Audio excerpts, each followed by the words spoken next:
Okay, here we go with hour number 3, and back with us the first Friday of each month, as she is, one of the hosts on the Rents Radio Network, Deborah Tavares, who, along with her husband Lou, has attended more meetings of all kinds in her community and anywhere she can get to them than anyone I know.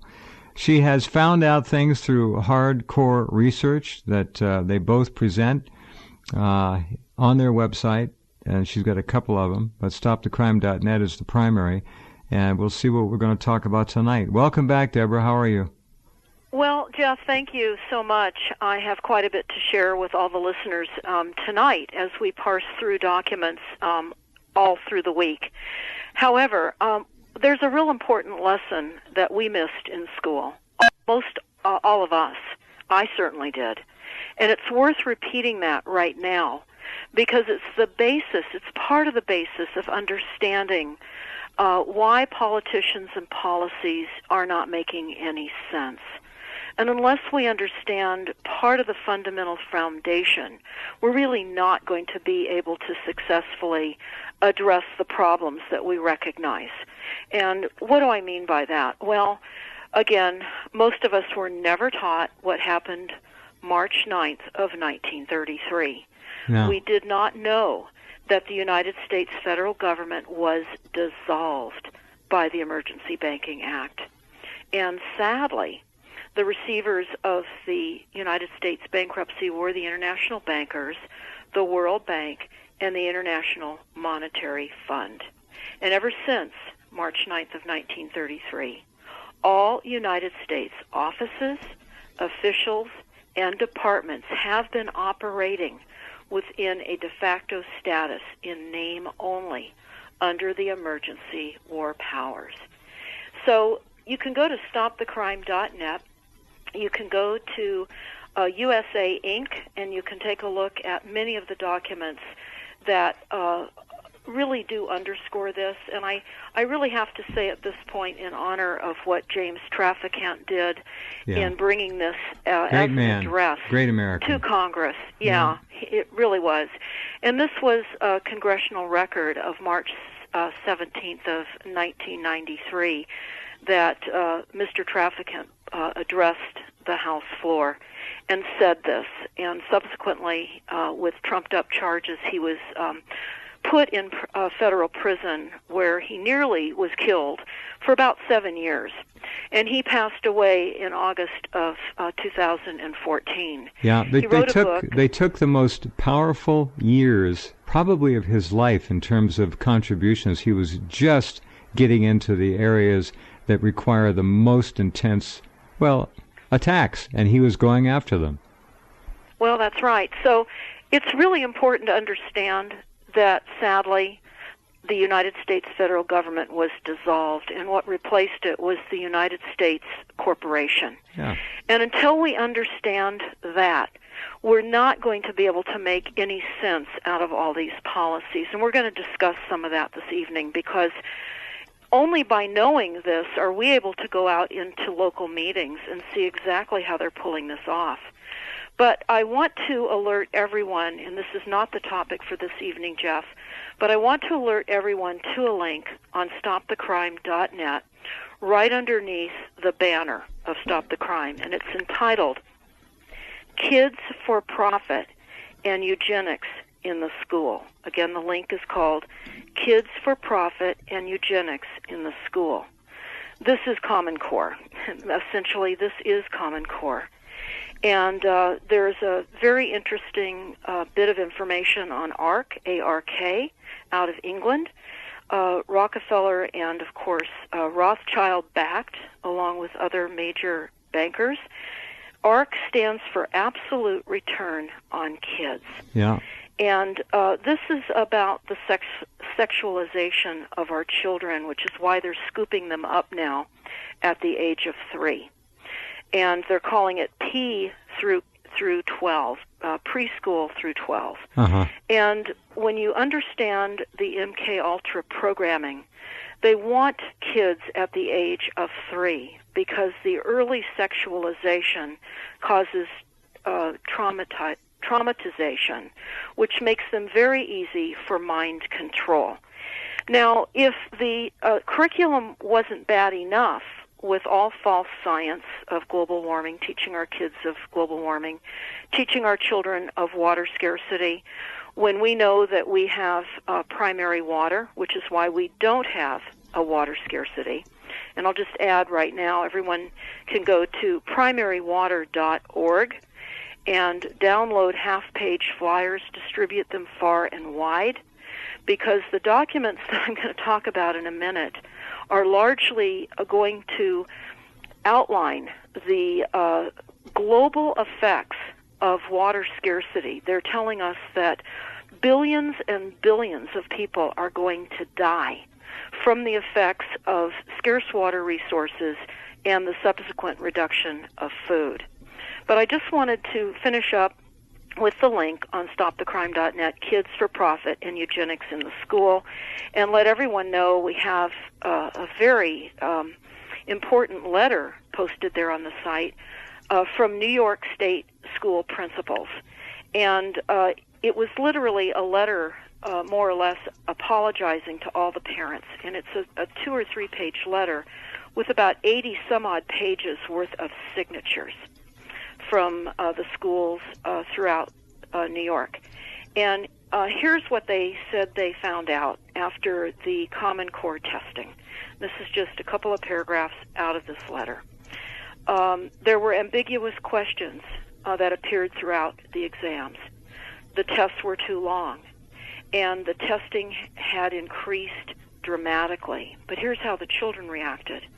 We know that many children cried during or after the testing, and others vomited or lost control of their bowels or bladders. Others simply gave up. One teacher reported that a student kept banging his head on the desk and wrote, "This is too hard, and I can't do this." What age group is this again?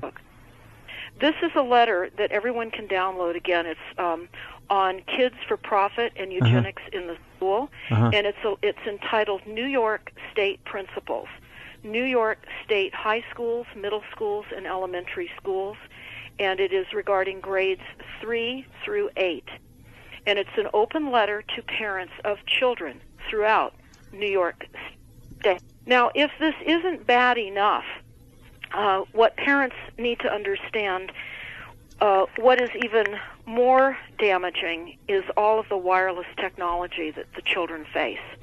Even if there was a way to turn around the increasing dumbing down of America, the wireless technologies is damaging the DNA of all the children. And it's not repairable. In fact, there's a very important, there's many documents on stopthecrime.net under mind control and other documents on our source document tab of stopthecrime.net. But I'm just going to read a couple of things out of a document that Dr. Lynn Segola wrote, and it's entitled Bioelectromagnetic Radiation Dangers. And she says, as a bioelectromagnetic scientist, she's joined many of her colleagues in devoting her career to warning the public about the carcinogenic, mutagenic effects of radiation to which the public secretly and purposefully exposed by corporate criminals and corrupt paid public officials for the purpose of covert warfare and corporate profits. She goes on to talk about the effects. There's no safe amount of radiation, and that's also spelled out in a Army document that we have on the stopthecrime.net, a Fort Meade Military Army document. Very important, no safe levels. Well, also we know that home cell phones, cell phone towers, portable phones, transmitting pagers, power lines, etc., are all transmitting mutagenic and transformative carcinogenic frequencies. Right. And there is no known safe level of radio frequency radiation exposure. Correct. And radio frequencies causes tissue damage with a single exposure. So it's important for people to understand it's not enough to not like the disinformation of your children learning in school, in science, that they're being taught global warming. And they're being taught scarcity, which is all part of the genocide program, the illusion of scarcity when, for example, water is a renewable energy resource. So what we have recognized and how this is happening is everything is incorporated. Our local school boards, our local school districts are incorporated. They do not work for us. They work for the corporation.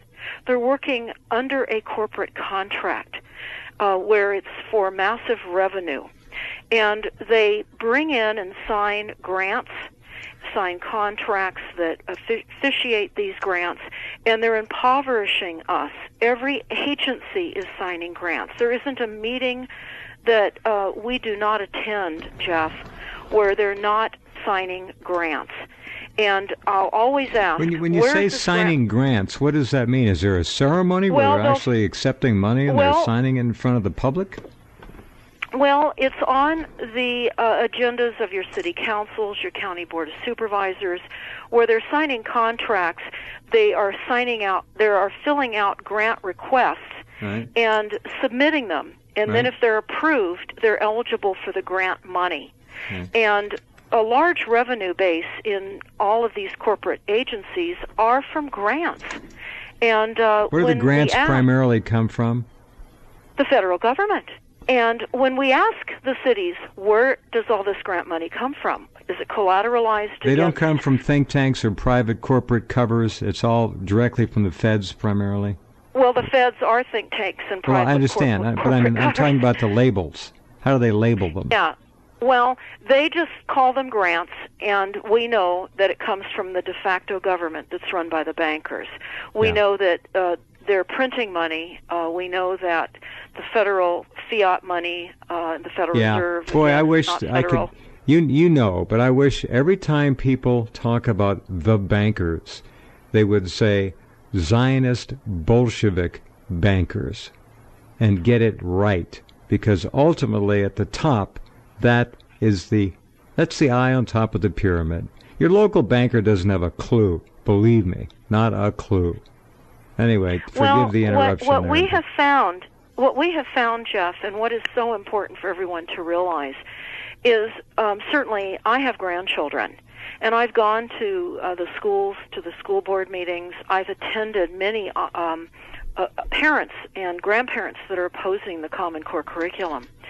And I will tell you, we've had absolutely zero effect on slowing down the technology that's being moved in. I mean, many of the groups just said, okay, well, we'll deal with Common Core, but we don't want the technology. Well, the technology is all part of Common Core and the Gates Foundation. So they're really, in talking with hundreds of parents, there's really no solution now other than to homeschool outside of the government indoctrination homeschooling program. You can't drag the indoctrination into your house. Can you homeschool, Deborah, without registering as a homeschool enterprise? Otherwise, they're going to find out about you. No, of course not. But I mean, are they forcing registration in order to send out monitors, proctors, commissars to watch what you're doing?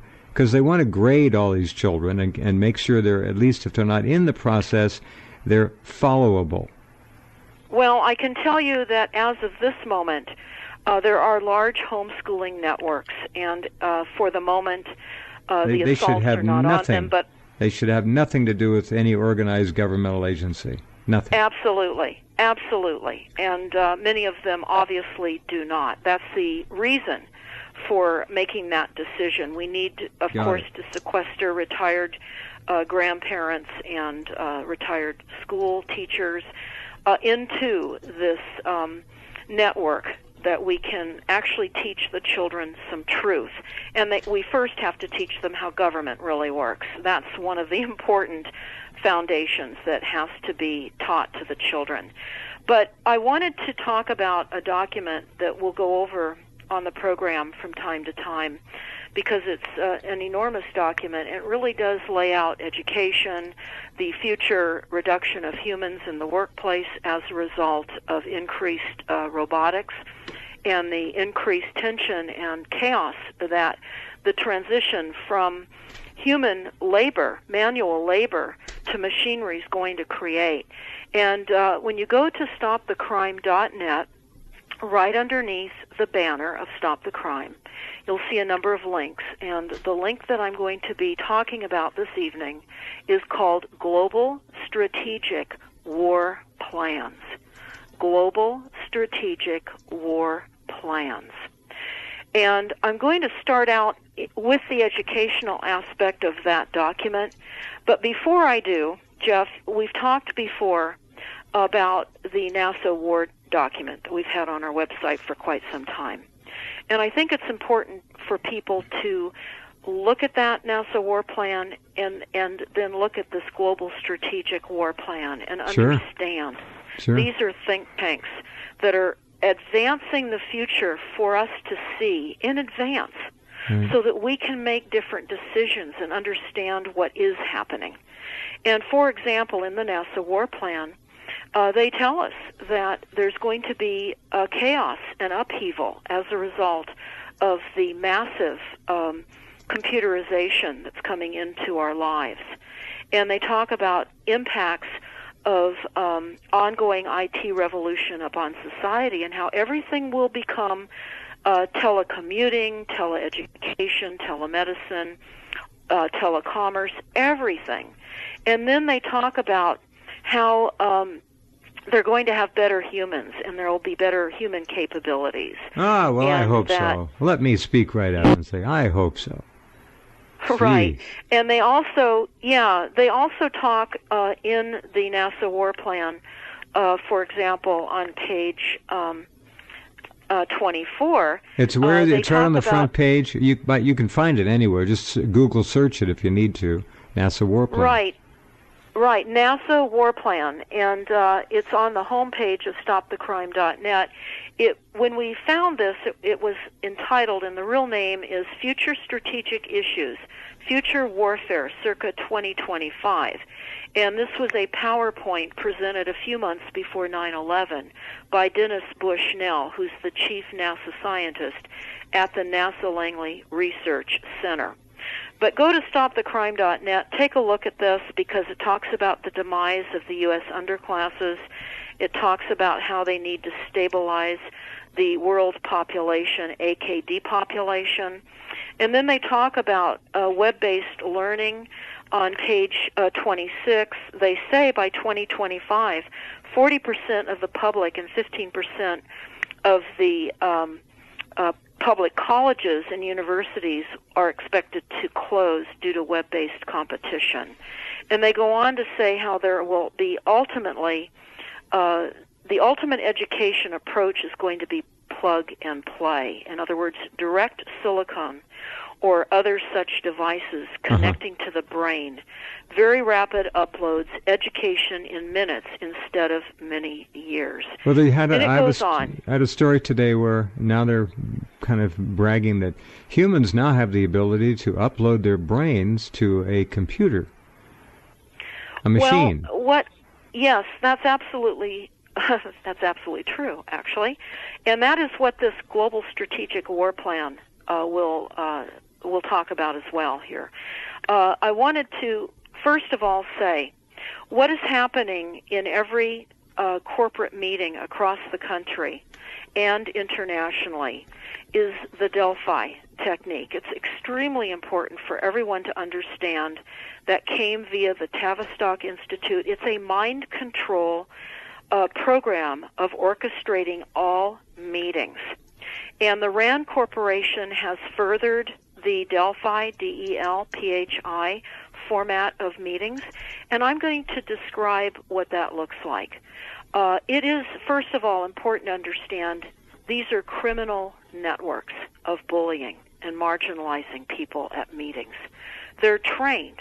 They call themselves consultants and facilitators. No, they mock people, they put them down, they cow them. Yes. You've seen it all. You and Lou Yes. have been through all of it. Yes, and what I want to say is that we need to understand these are criminal networks. Now, I know someone that signed up to be on a board of such a Delphi meeting where they're literally attempting to eliminate or to reduce the rural fire departments in the rural areas of Northern California. And your agreement of being on this advisory panel, again, creating the illusion that you can advise in any level is, of course, just part of the idea that there's public input when there really is not. Right. But they said there's two ways in which to vote on the final plan. You have to vote based on the consensus model. When I asked for them to define what that was in front of the group, they said, well, you have two choices. You can either agree with the plan fully, or you can live with it. But you cannot vote against it.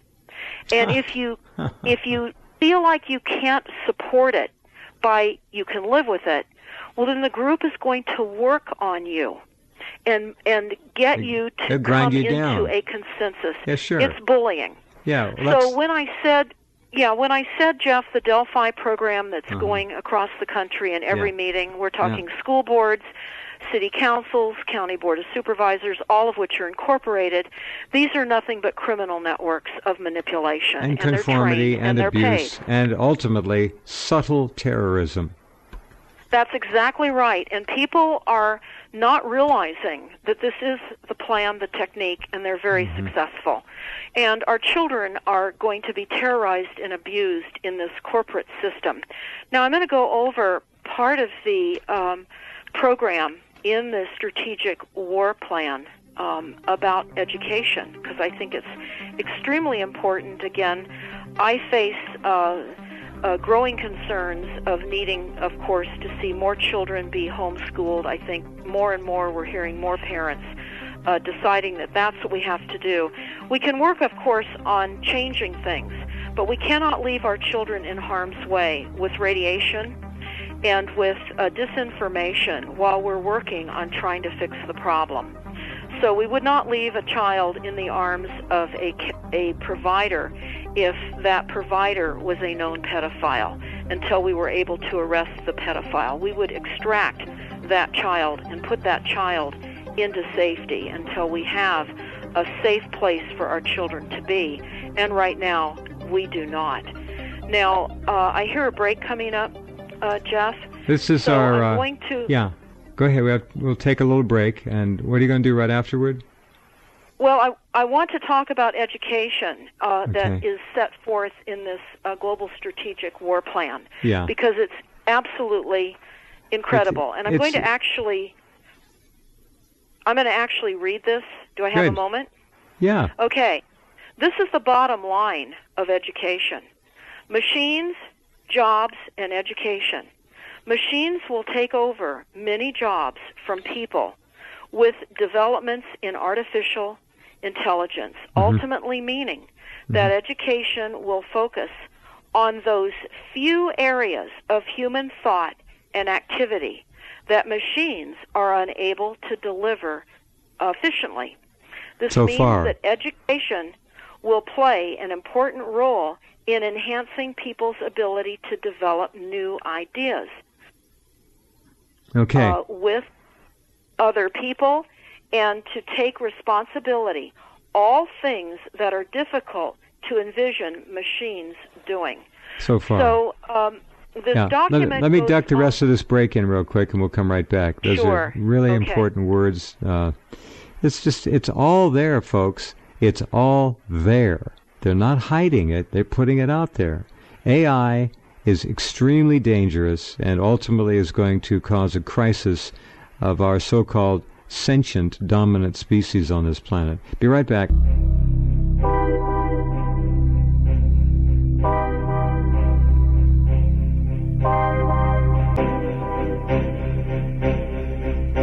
Okay, and welcome back. Deborah Tavares. You can hear Deborah Monday through Friday 6 to 7 on this network, and she has found the mother lode of documents and position papers and policy papers and plans, and it's all there. It's not a joke. This isn't sci-fi. These aren't the scribblings of someone remembering something from 10, 15 years ago or even a year ago. These aren't anecdotal documents. She's got the goods, and they're bads. Go ahead. Well, it's important to become educated. Again, I think that people will become more empowered. We have to. It's our last chance, or we're finished as a species. That's exactly right. I am wanting, of course, everyone to see the letter. It was a signed open letter by the artificial intelligence, concerns of safety and social benefits due to artificial intelligence, and Stephen Hawking and others have expressed concerns about the benefits versus the negative aspects. Well, Hawking is involved with the AI debate, yeah, and who was it? Somebody just donated $10 million to try to draw the line between out of control and in control AI. I forget who it was. Yeah, well, why? And I have this signed open letter actually posted on stopthecrime.net. If you go to the homepage of stopthecrime.net and you click on quick links, which is at the top of the homepage, right, you'll go to an opportunity to select other links within the website. And as you scroll down, you can click on our link entitled No More Humans. And I certainly would recommend that everyone go there and take a look, because we've posted a number of articles and so forth that relate to the fact that we are classified as having depreciated value, and we are being replaced, or at least they would like to, with robots.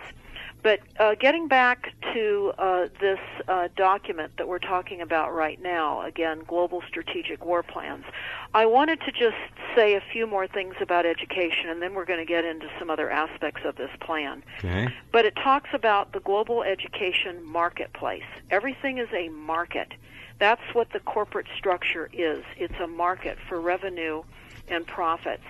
And it says in the aspect of education, institutions in Europe, North America, and Australia will increasingly run their highest quality programs from campuses in developing countries, as well as introducing more distant learning courses. As more people learn outside of their country of origin and migrate to pursue careers, it is likely that there will be a drive to standardize qualifications at a global level. Well, that's what they're doing. They go on to tell us that it's probable that qualifications will be defined as part of the common global system across the developed world, and many schools will be increasingly run or at least sponsored by powerful corporate organizations. And they go on to say, and there will be reduced government oversight and involvement. Well, keep in mind, we don't have a government as we would think. We have a corporation. So, of course, they're going to be run by powerful corporate organizations, just as they're telling us that they will. They go on to say that access to education will also become more polarized, depending on wealth and ability to pay. Mm-hmm. Students will be separated into vocational and academic streams from a young age. As corporate involvement in education grows, it will encourage children's entry to one or other stream at earlier ages, as corporations and organizations, including the armed forces, seek to identify and train accordingly the strong future performers. And I again remind you that we're being told that the children are being replaced by machinery. And there's an excellent YouTube that I would recommend everyone watch. It's entitled Weapons of Mass Instruction. That's Weapons of Mass Instruction by John Taylor Gatto, G-A-T-T-O. Great educator, great man. Yes, and I would really recommend that. So now let's look at other aspects of this global strategic war plan, because it is all about war, disease, crime, and poverty. Flash mobs, brain chips, lack of food and water, mind and body control. Now, I want to point out, again, this is a manipulated document. You really have to understand the manipulation that is fed through everything that is written. It is a program written in doublespeak, and there's false science-based policies because they talk about climate change and the effects of climate, again, all based on false sciences and our need to reduce CO2 emissions. Mm-hmm. This has false timelines in it, scarcity myth for depopulation agendas, and so much more. And what you have to do when you read these documents is you have to replace the maybes with the will. We'll do this and we'll do that, because most of what is being discussed in this document out to the year 2036 and the year 2045, much of this has already occurred. So who is behind this plan? I'm going to go over that right now. The Development Concepts and Doctrine Center's Strategic Trends Program, they tell us, is a continuous program of research that provides policymakers with long-term decision-making. And they tell us this is the 5th edition of this Global Strategic Trends, and it builds upon previous editions, and it's a respected body of work that benefits from continual engagement with worldwide range of contributors from academia, business, government, both domestically and internationally. Now, this was written out of the UK government, and you're going to see how they spell program. You're going to see the influence of the UK spelling of words throughout this document, which is interesting. Mm-hmm. But it's a historically and theme-based analysis of the future. And it's analysis of key risks and shocks, including an assessment of probability, frequency, and magnitude. Now, what they're telling us is that we could reduce our emissions to zero tomorrow. And because of climate change and the fact that it has gotten ahead of us, we're not going to be able to prevent the increased weather events. And they tell us in this document that the increased weather events are going to force migration. And there will be many people that are killed, much destruction in the wake of increasing weather events. Now, in this document, too, they deny that geoengineering was ever happening. They tell us that there was once a consideration of it, mm-hmm. but because of many governments' pushback, they decided to hold off because they didn't want that to cause tension. So that's when I say this is a false science-based document. But there are many aspects in this document about the technologies that are absolutely where they're taking us all. And one in particular, Jeff, area is about the way in which they're going to create human enhancement and augmentation and brain-to-brain communication, even with other species. Now, we have created a bullet point. This is a 202-page document.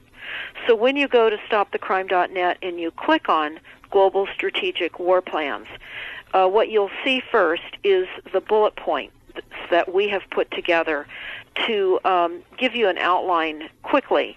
You can peruse through it quickly to see some of the main aspects. But they talk about how there will be failed cities.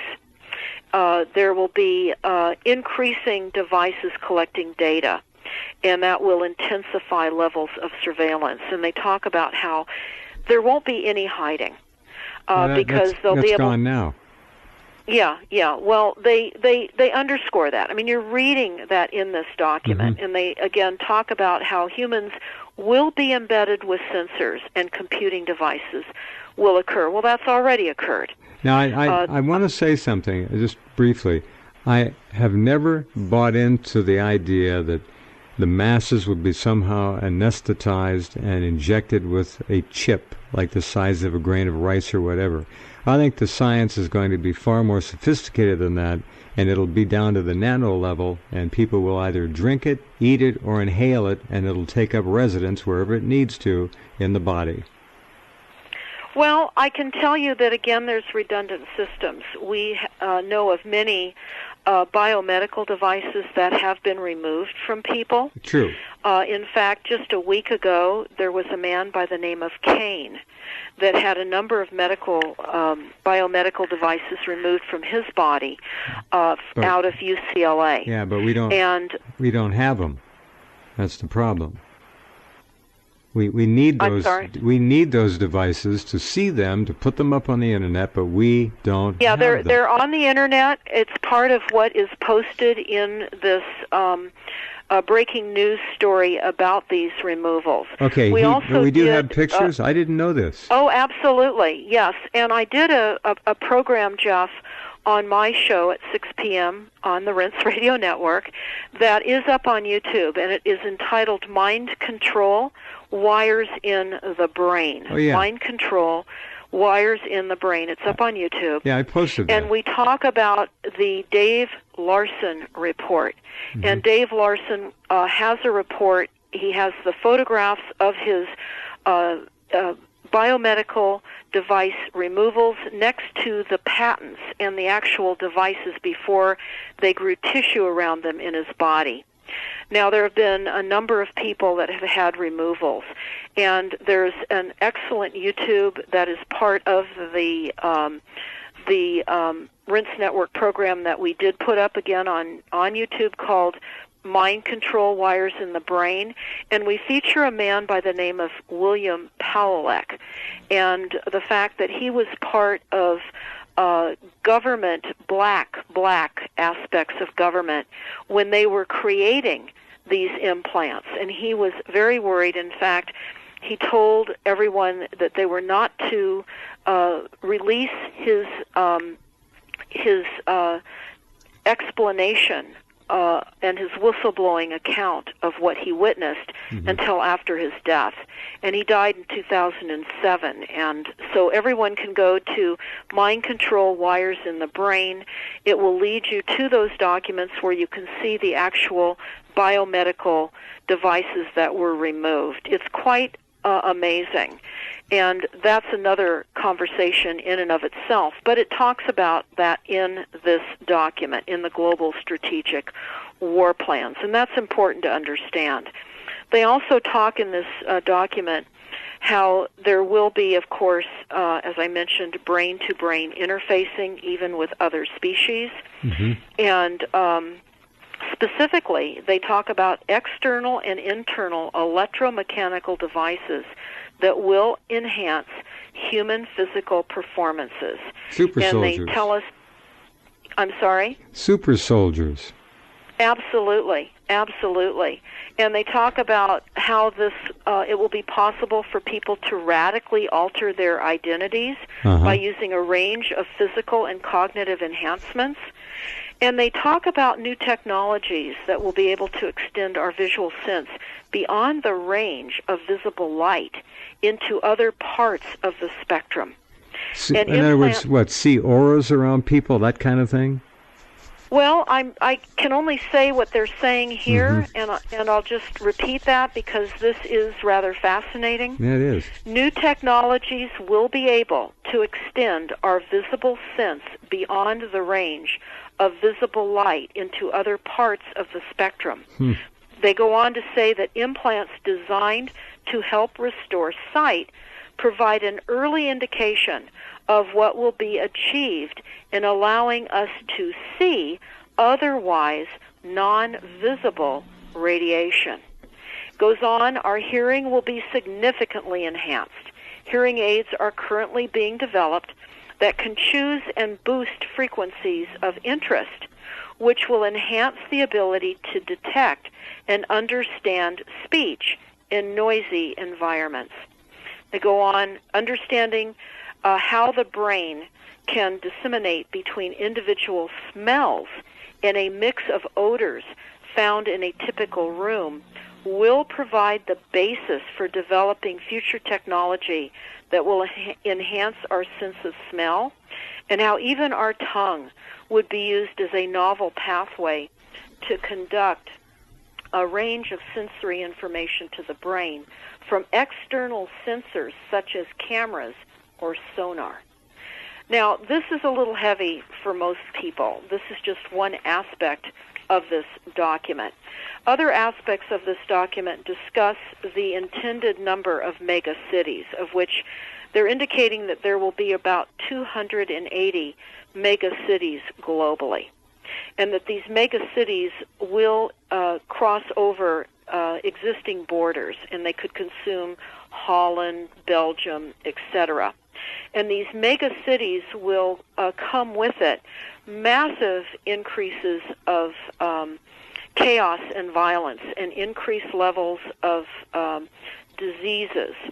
And because people are packed together and they're all seeing what each other has as water is reduced, some people have access to only maybe a few cups of water a day versus other people that will have access to more water.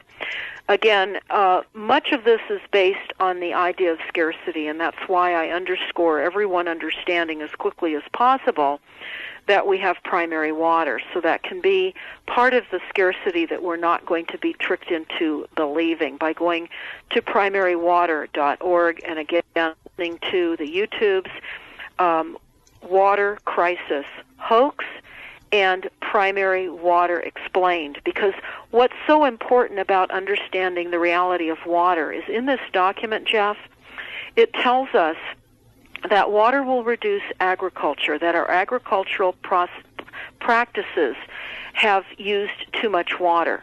And the scarcity of food in conjunction with the scarcity of water will be an opportunity for genetically modified foods to literally save the starving. And this is what they tell us in this document. So we can see that obviously our best efforts of trying to squelch Monsanto is really intended to be all part of the food production cycle at great cost. They also tell us that food cost will increase 100%. And that because of increased shipping lanes and congestion of shipping lanes, that will increase the cost of transporting goods and services. Well, they need fewer people to eat that food, right? Right, exactly. And I think they also tell us in this document as well, this is very disturbing, crime is actually going to increase. All levels of crime will increase. Oh, I want that. Well, for you and I mean, we can't imagine how crime could get much worse, but it assures us that all levels of crime will increase. It also tells us this, and this is very, very disturbing.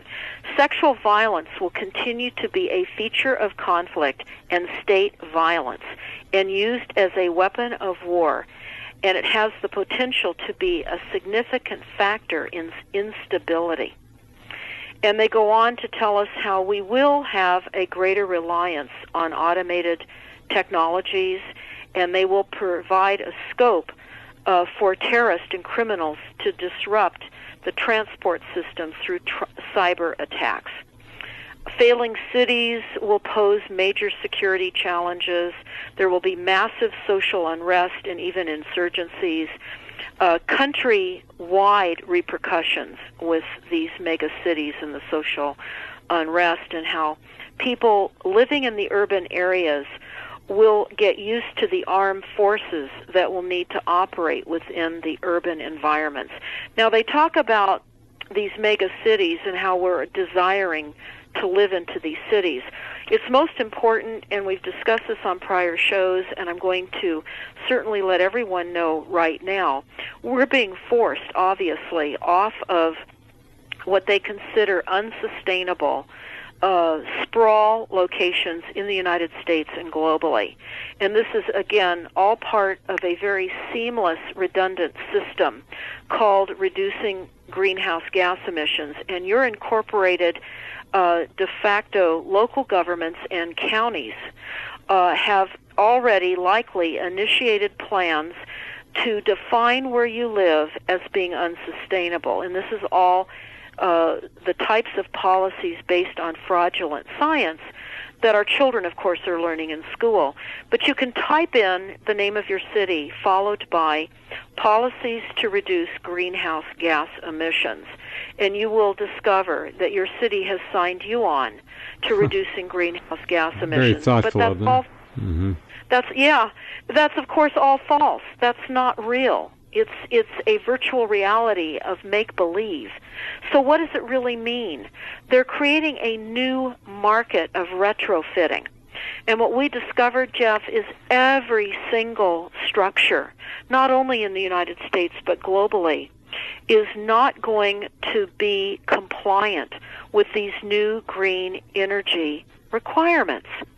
And so they don't even need to really come into your home to know that you're not compliant because everything isn't. So it's a complete new market of retrofitting. And there are new banks coming in now with loans for retrofitting, another banking scheme. So go to stopthecrime.net. Certainly watch our YouTube, Who is Running America and the Climate Action Plans, Who is Running America and the Climate Action Plans, and also Water Wars, stealing water for profit and power. And stay tuned to our website because we're continually posting documents and creating YouTubes out of the Rinse radio shows that I do at 6 p.m. Pacific time.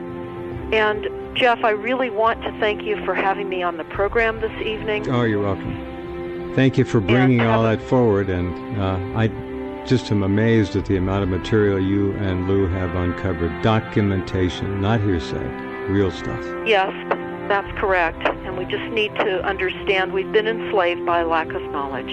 Indeed. Thank you. Have a good weekend. Thank you so much. Okay. Deborah Tavares, and that's hour 3, and that means good night.